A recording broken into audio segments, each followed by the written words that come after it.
주요 인선에도 속도가 붙고 있습니다. 초대 행안부 장관으로 김경수 전 경남지사가 유력하다는 보도가 나오고 있습니다. 화면 함께 볼까요? 자, 행안부 장관의 김경수 전 경남지사 총괄선대위원장이었죠. 보건복지부 장관의 정은견 또 총괄선대위원장, 그리고 법무부 장관의 이제 윤호중 의원이 거론되고 있다. 유력 검토되고 있다. 국방부 장관에도 안규백, 김민기 이 두 사람이 검토되고 있다. 특이한 것은 법무부 장관으로 검토되고 있는 윤호중 의원도 비법조인이고 또 국방부 장관으로 거론되고 있는 저 두 사람도 군인 출신이 아니라는 점, 민간인 국방부 장관이 탄생할 수 있다는 점이 좀 특이한 부분입니다.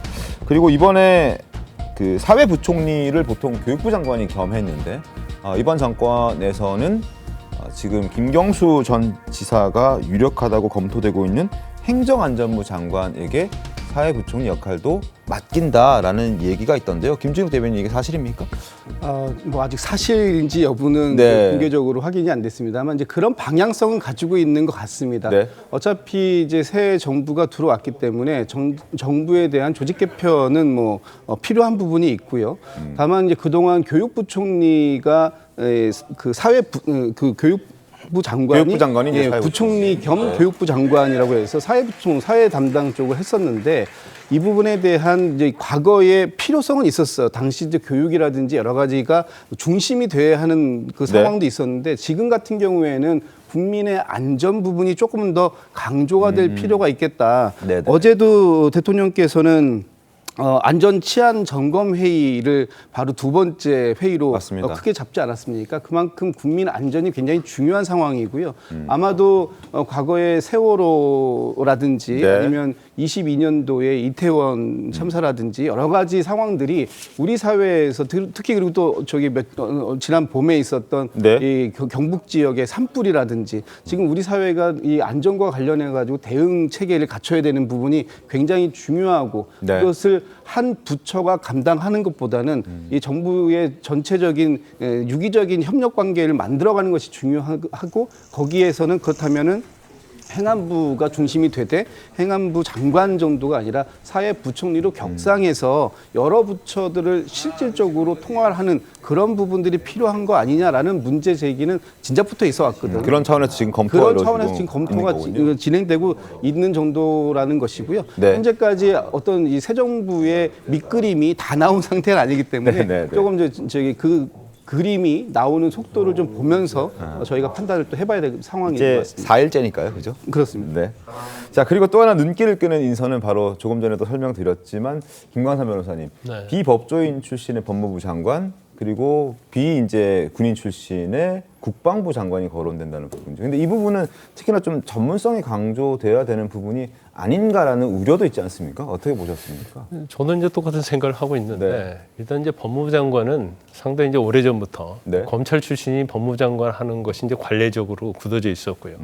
이제 문재인 정부 이후에는 이게 좀 흐트러졌죠. 네. 그래도 사실 이제 추미애랄지 그다음에 뭐 조국 뭐 이런 사람들은 사실 이제 법조인이라고 볼 수 있는 그런 카테고리에 있는 거거든요. 네. 그렇기 때문에 이제 법무부라는 것이 상당히 법에 어떤 전문성이 있어야 돼요. 물론 이제 검찰과 관련된 부분이 있고 교정과 관련된 부분이 있고 또 여러 가지 관련된 부분이 있지만 거의 이제 법조인과 관련된 부분이 많이 있거든요. 네. 그런데 비법조인이 법무부에 들어왔을 때 과연 통할할 수 있을까? 그리고 사실 어떤 검찰의 어떤 내부의 어떤 실무랄지 교정당국의 어떤 실무 이런 걸 모르는 상태에 들어와서 과연 법무부 장관을 잘 할 수 있을까?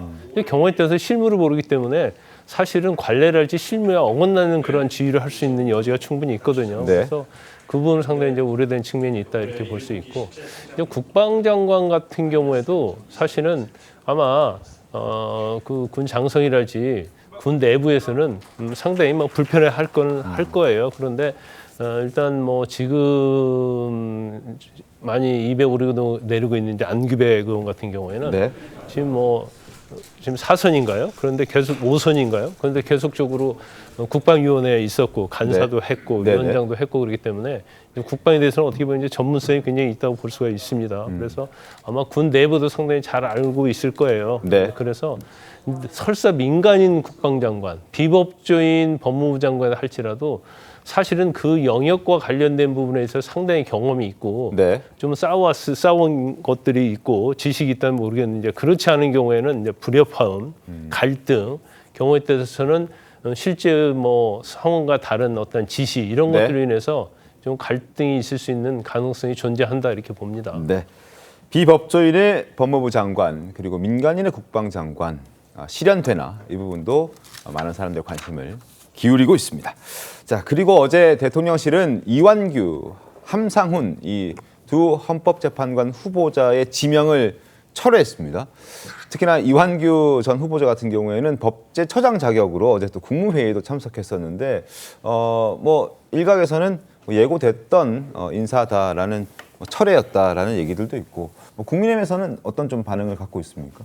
뭐 일단은 전직 권한대행이 네. 추천한 인사를 다음 대통령이 철회하는 것에 대한 어떤 논란도 없지는 않는 것 같습니다. 네. 그러나 이 문제는 사실 헌법재판소의 권한쟁의 심판 청구 관련해서 가처분 신청에서 이미 두 재판관 후보자에 대한 임명이 중지된 상황이었기 때문에 다음 대통령이 임명할 것이라는 것은 어떻게 보면 좀 자연스러운 수순이었다라는 것이고요. 다만 이제 헌법재판소 구성에 대해서 이재명 대통령이 좀 서두를 수밖에 없는 것은 지금 공직선거법의 어떤 그 행위에 관련된 허위사실 공표죄 삭제, 네. 또 대통령이 당선됐을 경우에 재판이 중지된다고 하는 형사소송법 개정, 네. 이러한 여러 가지 소위 국민의힘에서 주장하는 방탄법들이 결국엔 마지막에 최종적으로 그 효력 여부를 따지는 주체가 헌법재판소가 될 가능성이 농후하지 않습니까? 네. 그렇기 때문에 정부 출범 이후에 어떻게 보면 헌법재판관의 임명을 가장 서두르는 그런 모습이 아닌가 하는 것이 바로 국민의힘의 관측인 것 같습니다. 알겠습니다. 자, 그리고 윤 정부 국무위원 가운데 유일하게 또 사표가 수리된 국무위원이 있죠. 바로 박성재 전 법무부 장관이었습니다. 어제 퇴임식이 있었는데 어떤 목소리를 냈는지 날카로운 한마디를 했다고 하는데 들어보시죠. 법은 힘 있는 다수가 권력을 행사하는 무기가 아니라 다양한 의견을 가진 사회 구성원을 토론과 설득, 수기와 협력의 장으로 모으는 수단이 되어야 합니다. 다수의 뜻이라는 명목 아래 무절제하게 사용한다면 민주주의의 의미의 정면으로 반하는 것이 될 것입니다. 자, 여당을 강하게 비판한 것 같습니다. 조기현 변호사님 어떻게 좀 들리셨습니까? 지금 박성재 장관이 그 이임식에서 한 얘기요. 네. 다시 요약하면 법은 힘 있는 다수가 권력을 행사하는 무기가 아니라 다양한 의견을 가진 사회 구성원들을 토론과 설득, 수기와 협력의 장으로 모으는 수단이 되어야 한다. 이걸 가장 못해서 결국에 이 파면이라는 파국을 맞은 게 윤석열 정권이었고 그 정권의 마지막 법무부 장관이었습니다. 특히 그 파국으로 가는 12.3 비상계엄 당시에 그 다음 날 안가 회동에 미치 석연치 않은, 그래서 이 비상계엄 내란과 관련성 때문에 결국 수사 대상이 된 분입니다. 이런 말을 할 자격이 없죠.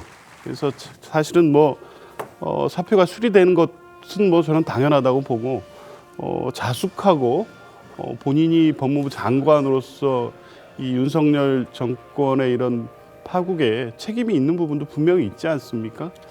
임식 과정에서 마치 이 본인의 정당한 행위가 이번 정권 교체로 인해서 어떤 뭐 폄하되는 것 같이, 그래서 본인의 행위의 어떤 뭐 의미를 이렇게 강조하는 말을 할 때도 아니고 그럴 자격이 없다고 보고요. 특히 이후 뭐 이재명 정부의 검찰 개혁은 예정돼 있고 예고돼 있습니다. 그 부분과 관련해서 이 지금까지 법무행정의 최고 책임자로서 그러한 뭐 개혁의 과제를 가로막고 있었던 부분까지도 정치적 또 내란과 관련된 법적 책임을 차분하게 준비해야 할 때지 이렇게 이 법의 어떤 정의의 문제 이런 걸 언급할 때는 아닌 것 같습니다. 알겠습니다.